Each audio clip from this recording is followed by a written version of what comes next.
Ghibah adalah gunjing. Apa itu gunjing? Menceritakan aib yang ada pada seseorang yang dia tidak suka untuk diceritakan. Ya, dasarnya itu ada sama dia. Jalannya pincang, omongannya cadel misalnya, apalah, ada aib apa saja pada diri dia. Dia tidak suka, kalau kita ceritain pasti dia marah. Maka itu namanya ghibah, dan ini tidak boleh. Hukumnya diharamkan dalam Islam dan termasuk dosa besar dan penyebab siksa kubur. Oleh karena itu teman-teman, tidak perlu menceritakan apapun tentang orang kecuali kebaikan. Kalau nggak ada yang salah, jangan diceritain. Nggak usah ikut-ikutan. Kalau tidak ada pada dia lebih besar dosanya, karena fitnah. Kalau ada ghibah, kalau nggak ada fitnah. Berarti nggak usah masuk ke zona orang lain, nggak usah. Kalau kita terpaksa harus tahu keadaan orang, kalau itu benar kita dukung, kalau itu salah kita nasihati dan tutupi. Saya pernah buat itu tablik akbar, judulnya At-Tabayun wa Tasattur. Cross check dan tutupi. Dan cross check pun ini kalau ada hubungannya sama kita. Baru kita cross check. Oh, saya mau pastikan sama dia. Karena ada hubungannya sama kita. Misalnya nama kita di bawah-bawah. Yaudah kita cross check. Kalau nggak ada hubungannya nggak usah. Ada cuplikan di TV kita lihat tidak ada hubungan sama kita. Ah, saya mau cross check juga. Cross check untuk apa? Hubungannya apa sama kamu? Nggak ada hubungannya sama sekali. Nggak perlu. Oh, ada orang beli mobil itu, saya mau cross check dulu uangnya halal atau tidak. Nah, hubungannya apa? Gitu. Jadi nggak usah gitu ya. Nggak usah masuk ke alam orang lain. Makanya Nabi SAW sering saya ulangi riwayat ini. Beliau kalau pagi hari, kayak kita sekarang waktu duha begini, habis mandi bersih biasanya lagi kosong, beliau jalan dengan para sahabat. Mungkin menjenguk orang sakit, mungkin masuk ke pasar, apalah. Nah seringkali di tengah-tengah jalan atau di tengah proses itu ada wahyu turun. Itu sering terjadi. Maka Nabi SAW kalau habis mandi segala macam sudah rapi, mau keluar, begitu buka pintu banyak sahabat depan rumahnya. Yang paling pertama kalimat Nabi, jangan ada yang ceritakan aib sahabatku. Saya ulangi, jangan ada yang ceritakan aib sahabatku, karena aku ingin bertemu dengan mereka dalam kondisi lapang dada. Kita sekarang buka pintu, langsung, udah tahu belum? Telepon, udah tahu belum? Langsung yang pertama itu. Buka gosipnya orang. Assalamualaikum, tidak. Gitu kan. Cerita apa yang bermanfaat, tidak. Tanya kabar, enggak, langsung. Ya. Jadi luar biasa campur urusan orang. Ini bahaya, ghibah ya. Kalau Bapak Ibu dengar orang menceritakan, apalagi kalau baru kenalan ya. Baru kenalan sudah mulai cerita tentang aib suaminya, aib istrinya, pekerjaannya. Berarti tidak layak jadi teman itu. Kalau dia sekarang ceritain suaminya sudah 10 tahun sama dia, maka kita yang baru berteman 2-3 hari nggak diceritain. Diceritain sama dia nanti. Memang sudah begitu. Kalau kita ketemu sama orang, dia berbicara hanya yang bermanfaat saja.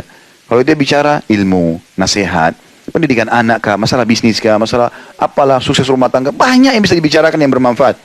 Kenapa harus masuk ke zona yang tidak perlu? Gitu kan? Nggak usah. Dan jangan bilang, ini sering terjadi Bapak Ibu sekalian. Saya sebenarnya tidak mau ghibah sih, tapi loh, terus cerita lagi. Ya sama saja. Dia hanya mau nambah sedikit pembukaan di masalah ghibahnya. Nggak bisa, jangan masuk di situ. Dan ini saya lihat dijadikan sebagai pola di medsos kita, gosip nomor 1. Gosip itu ghibah. Masuk ke rumah tangga orang, ribut sama pembantunya, rumah tangganya dengan pekerjaannya, macam-macam mobilnya orang dibahas. Kadang-kadang dicari, mungkin kalau pakai sendal pun dibahas.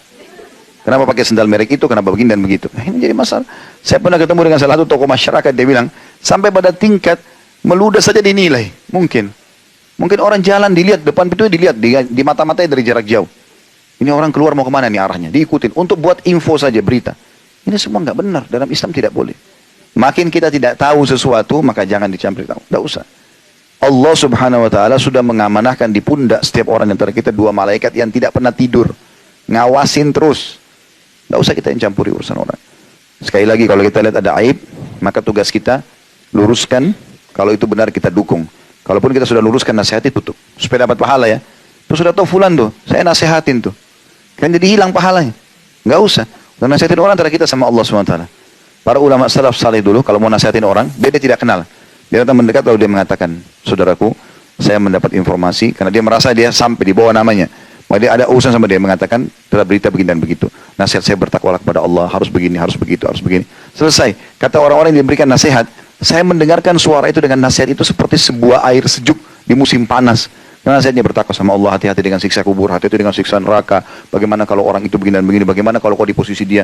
Setelah selesai dia bilang, begitu saya balik, saya lihat orangnya tidak ada. Udah hilang. Dia cuma nasihatin, dia pergi. Nggak butuh apa-apa. Jadi orang tidak ada masalah dunianya, karena dia berpikir bagaimana mendapatkan pahala. Sekali orang yang nasihatin dia baik, maka sudah didapat pahalanya, kan begitu. Itu yang mesti kita lakukan. Jadi tinggalkan semua ini, bahaya sekali. Ghibah ini yang sekarang sudah seperti menjadi sebuah makanan ya. Ya, seperti sudah orang gibahin suaminya sendiri, istrinya sendiri, anaknya, segala macam hal. Ya, pembantunya lah segala macam. Ada orang pernah interaksi sama kita teman-teman, dia punya kekurangan, dia udah berhenti, udah biarin aja sudah, dia berhenti selesai, udah jangan dicampuri lagi.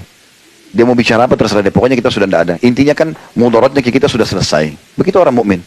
Udah roda kehidupan harus berjalan, jangan sibuk urus terus masalah itu. Ada orang dibawa masalah, dia pernah masalah sama pembantunya 10 tahun sudah berhenti, pembantu itu masih diceritain sampai sekarang.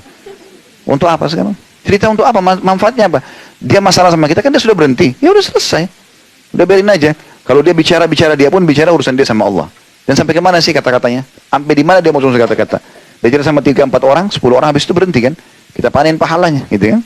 Makanya seorang salafus saleh pernah digosipin oleh seseorang. Dia senyum. Kebetulan dia baru beli kurma masih sama tangkainya. Kurmanya masih segar-segar. Dia suruh muridnya satu orang bawa ini ke orang sana. Titip pesan ya. Bilang sebagai balasan atas kau transfer pahalamu, kau kasih pahalamu ke saya karena kau gosipin saya, ini balasannya, saya balas kau dengan kurma yang segar ini. Artinya dia ingin mendakwahi orang itu sekaligus juga memberikan gambaran, bahaya loh kamu, ini pahalamu hilang. Gitu loh. Dan ini saya balas kamu, kalau mau buruk saya tetap balas kau dengan kebaikan. Seperti itulah kurang lebih. Ya, jadi selalu yang terdengar oleh kuping kita, yang terlihat oleh mata kita, yang terucap dengan lisan kita, semuanya kebaikan. Bagi orang mukmin selalu emas saja.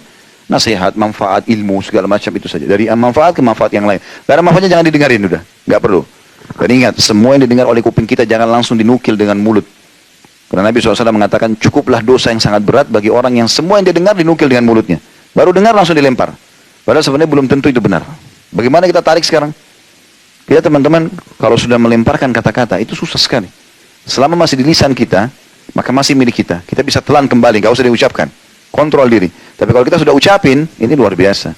Pepatah bahasa Arab mengatakan, kalau kau titip sama orang emas, pastikan tidak akan bertambah. Tidak mungkin, bahkan bisa berkurang kalau kita titip emas. Tapi kalau kau titip kata-kata, pastikan akan bertambah. Ini kita cerita satu paragraf nih sama dia. Dia nanti cerita sama temannya itu 2 paragraf. Ini 10 orang 10 paragraf, jadi satu buku nanti. Padahal kasusnya cuma kecil. Tapi jadi besar gara-gara itu. Ya. Efeknya besar. Dan itu dimaksud dengan ghibah teman-teman sekalian. Dan Allah sebutkan dalam surah Al-Hujurat itu. Ya, selalu dibaca itu surah Al-Hujurat ayat 10 sampai ayat 12 tentang masalah larangan-larangan seperti ini.